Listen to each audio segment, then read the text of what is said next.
নানা ভাষা, নানা মত, নানা পরিধান, বিবিধের মাঝে দেখো মিলন মহান। আমরা কলকাতাবাসীরা সর্বধর্ম সমন্বয়ে একসাথে বসবাস করতে পছন্দ করি। সবাই মিলে আমরা হিন্দু, মুসলিম, জৈন, খ্রিস্টান সমস্ত ধর্মের মানুষ আমরা কলকাতায় বসবাস করি, ভালোভাবে বসবাস করি। আমাদের তিলোত্তমা কলকাতা কত কিছুর সাক্ষী, ইতিহাসের সাক্ষী বহন করে নিয়ে চলেছে। এখানেই রয়েছে 500 বছরের পুরনো মন্দির, আবার এখানেই রয়েছে 200 বছরের পুরনো মসজিদ, এবং রয়েছে পরেশনাথ মন্দির জৈনদের এবং খ্রিস্টানদের, গির্জা, সমস্ত রকমের জিনিসপত্র আমাদের কলকাতাতেই কিন্তু রয়েছে।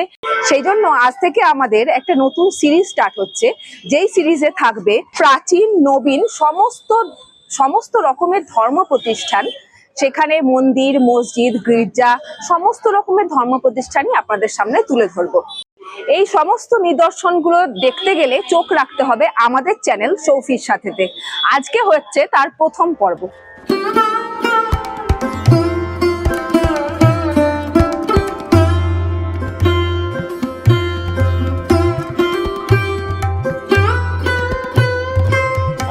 আমরা প্রথমেই আজকে চলে এসেছি জোড়াসাঁকো কালী মন্দিরে। এই মন্দিরটিকে দেখতে দালান মন্দিরের মতন দেখতে হলেও এটি কিন্তু 200 বছরের পুরনো। এই মন্দিরে দেবী কালী মাকে ভবতারিণীর রূপে পুজো করা হয়ে থাকে। এখানে অমাবস্যাতে এবং দীপান্বিতা অমাবস্যাতে এখানে বিশেষ পুজো হয়ে থাকে।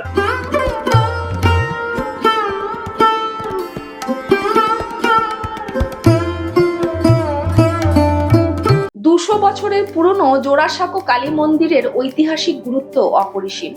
এখানে মা কালী ভীষণ জাগ্রত। বলা হয় এখানে মায়ের কাছে যাই মনস্কামনা করা হোক না কেন তা পূর্ণ করেন মা ভবতারিণী। এখানে মা হলেন চতুর্ভুজা এবং বসন পরিহিতা। মায়ের মূর্তিটি কালো পাথরের, সোনা এবং রূপোর অলঙ্কারে সজ্জিতা মা।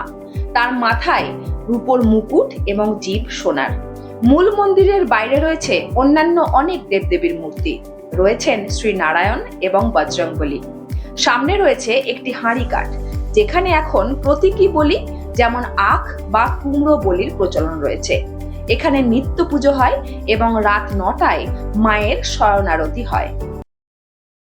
এই মন্দিরে প্রত্যেক অমাবস্যাতে বিশেষ পুজোর ব্যবস্থা করা থাকে এবং দীপান্বিতা অমাবস্যাতে দেবীকে রাজবেশে সাজানো হয়ে থাকে।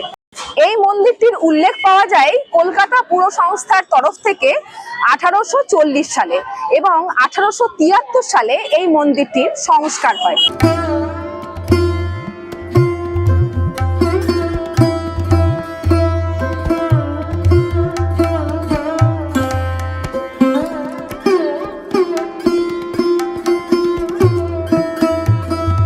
এবার বলি এই মন্দিরটি কটা থেকে কটা পর্যন্ত খোলা। সকাল 7টার মধ্যে এই মন্দিরটি খুলে যায় এবং বন্ধ থাকে দুপুর 1টা থেকে 4:30 পর্যন্ত।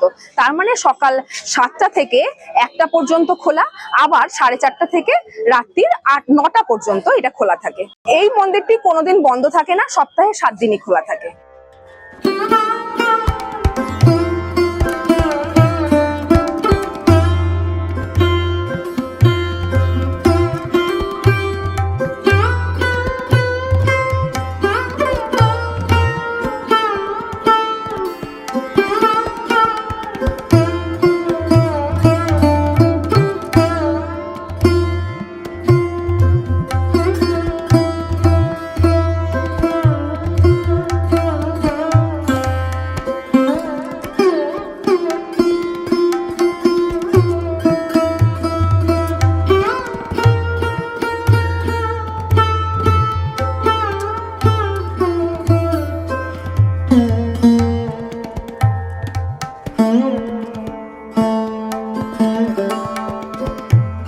এবার আমরা যে মন্দিরে এসেছি এই মন্দিরের নাম হচ্ছে বৈকুণ্ঠনাথ ধাম।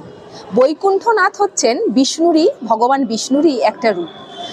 এখানে ভগবান বিষ্ণুকে বৈকুণ্ঠনাথ হিসাবে পুজো করা হয়। এই মন্দিরটি পুরোটাই কিন্তু শ্বেত মার্বেল পাথরের দিয়ে তৈরি, এবং মন্দিরের গায়ে অসংখ্য দেবদেবীর মূর্তি খোদাই করা আছে।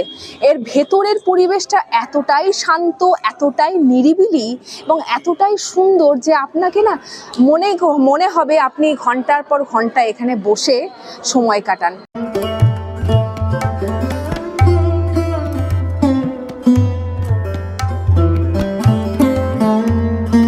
এই মন্দিরের দেওয়াল জুড়ে রামায়ণের বিভিন্ন দৃশ্য খোদাই করা আছে।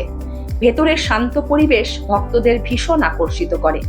মন্দিরে প্রতিদিন পূজার্চনা এবং আরতি হয় এবং জন্মাষ্টমী এবং বৈকুণ্ঠ একাদশীতে বিশেষ পুজোর ব্যবস্থা করা হয়। এখানে একটি সোনার তালগাছও রয়েছে।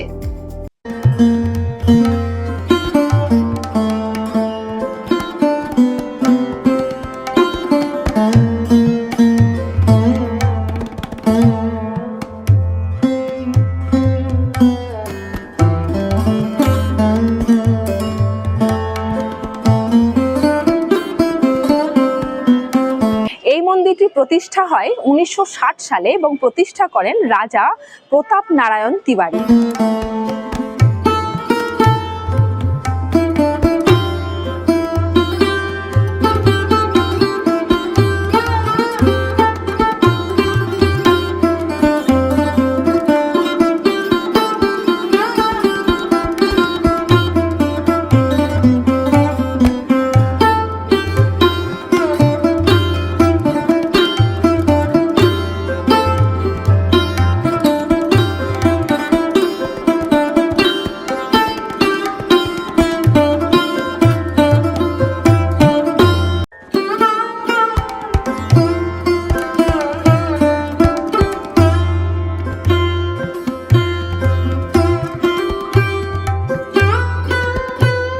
এই বৈকুণ্ঠনাথ ধামে কিন্তু যে সমস্ত পুরোহিতরা পুজো করেন তারাও কিন্তু দক্ষিণ ভারতীয়, এবং এই মন্দিরে যেভাবে পুজো করা হয়, মানে যে রীতি মেনে পুজো করা হয়, সেটিও কিন্তু দক্ষিণ ভারতীয় রীতি মেনেই পুজো করা হয়।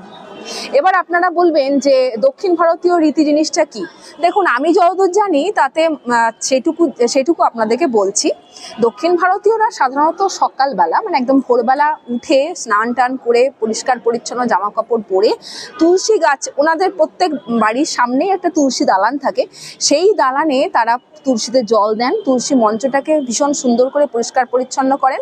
তারপর চালের গুঁড়ো দিয়ে তৈরি যে আমরা যে আলপনা দিই, ওরা চালের গুঁড়ো দিয়ে সেই জিনিসটা তৈরি করে এবং সেই চালের গুঁড়ো দিয়ে তারা আলপনা করেন, যেটাকে তারা স্থানীয় ভাষায় বলা হয় কোলাম।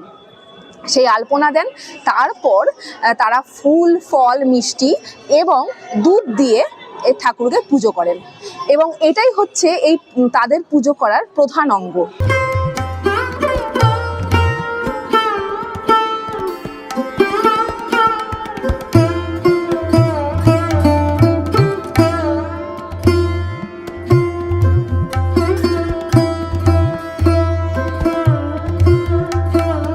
এই মন্দিরে কিন্তু ফটোগ্রাফি বা ভিডিওগ্রাফি অ্যালাউড নয়।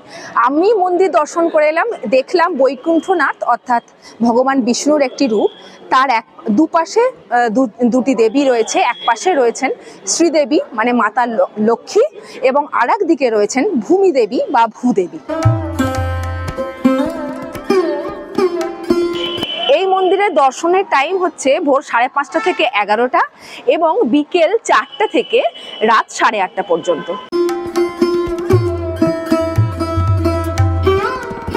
বৈকুণ্ঠনাথ মন্দিরটি দক্ষিণ ভারতীয় স্থাপত্যের আদলে তৈরি, অর্থাৎ আপনি যদি এই মন্দিরের ভেতরে প্রবেশ করেন তাহলে মনে হবে যেন আপনি এক ফালি দক্ষিণ ভারতে চলে এসেছেন।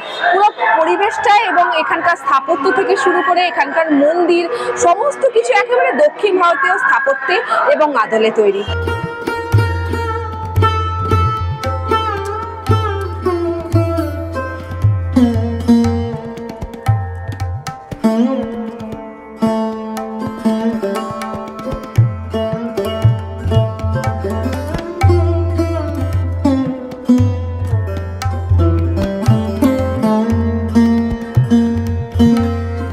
এখন আমরা চলে এসেছি কালী মাতার মন্দির কুটেকালীতলায়।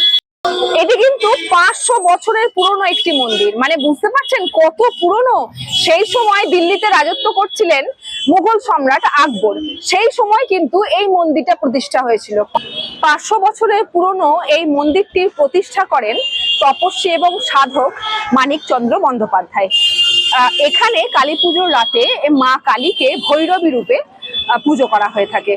এখানে শুধু কালী পুজো নয়, এখানে ফলহারিণী পুজোও হয়ে থাকে, আবার রটন্তী কালী পুজোও হয়ে থাকে। এবং কালী পুজোর মানে দীপান্বিতা অমাবস্যার পরের দিন, কালী পুজোর পরের দিন এখানে অন্নকূট উৎসবও হয়ে থাকে এবং কুমারী পুজোর আয়োজন করা হয়ে থাকে। 500 বছরের পুরনো ভীষণ জাগ্রত এই পুঁটেকালী মন্দিরটি 4 তলা এবং 3টি স্তম্ভ বিশিষ্ট, যেখানে চক্র, ত্রিশূল এবং পতাকার প্রতীক রয়েছে। যখন মন্দিরটি মানিকচন্দ্র বন্দ্যোপাধ্যায় প্রতিষ্ঠা করেছিলেন তখন ছিল গোলপাতা দিয়ে তৈরি একটি কুঁড়ে ঘরের মতন। 1558 সালে মন্দিরটি পাকা হয়। 1930-এর দশকে মন্দিরটির সংস্কার হয়।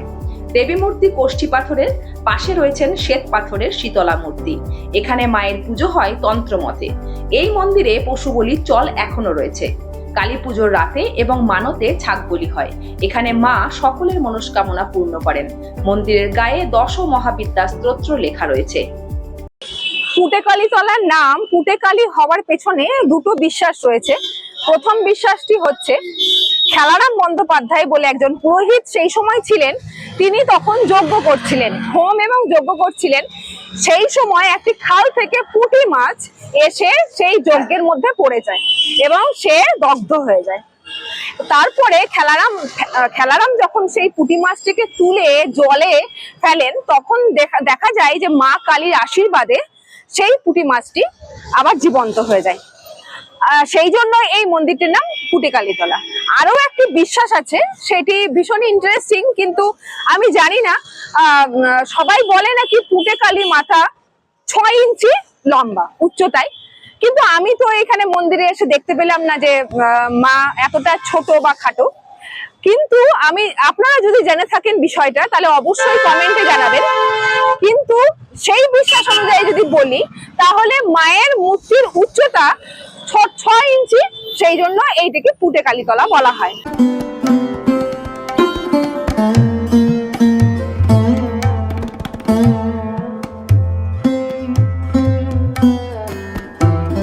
এই মন্দিরে কিন্তু নিরামিষ এবং আমিষ 2 রকম ভোগই দেওয়া হয়। আমিষে পুঁটি মাছ, ইলিশ মাছ, বোয়াল মাছ এই সমস্ত ভোগে দেওয়া হয়, এবং নিরামিষে যেরকম দেওয়া হয় ভোগ, খিচুড়ি, লুচি এই সমস্ত দেওয়া হয়, পায়েস, চাটনি। এই কালী মন্দিরটি অম্বুবাচীর সময় ওই 4টে দিন কিন্তু মন্দির দর্শন করতে আপনারা পারবেন না, ওই সময় কিন্তু মন্দিরটি বন্ধ থাকে।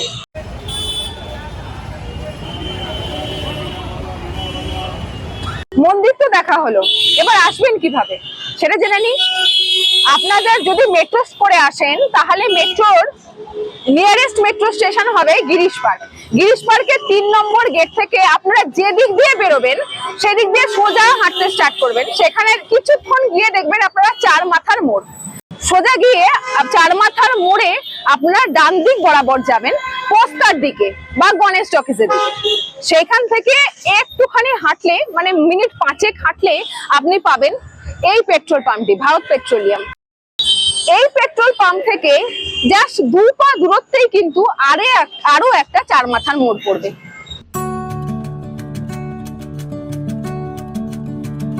পেট্রোল পাম্প থেকে জাস্ট 2 পা হেঁটেই দেখবেন আবার একটা 4 মাথার মোড় আছে। 4 মাথার মোড়ে কোনো দিকে যাবেন না, একদম সোজা চলে আসবেন। সোজা চলে এসে আপনি যেদিকে যাবেন আপনার বাঁ দিকে পড়বে এই জোড়াসাঁকো কালী মন্দির। জোড়াসাঁকো কালী মন্দির দর্শন করে আপনারা সোজা হাঁটতে থাকবেন পোস্তার দিকে। কিছুটা দূরে গিয়েই এই মিনিট খানেকের পথ, মিনিট খানেক গেলেই আপনার ডান পাশে পড়বে বৈকুণ্ঠনাথ মন্দির। বৈকুণ্ঠনাথ ধাম দর্শন করার পর আপনারা জাস্ট কয়েক পা হাঁটলেই পেয়ে যাবেন পুঁটেকালীতলা। এই 3টি মন্দির পরপর আপনারা কিন্তু এক বেলায় দেখতে পারেন। এই 3টি মন্দির আপনারা একসাথে 3টে দর্শন করে আপনাদের দিনটি খুব সুন্দরভাবে কাটাতে পারেন।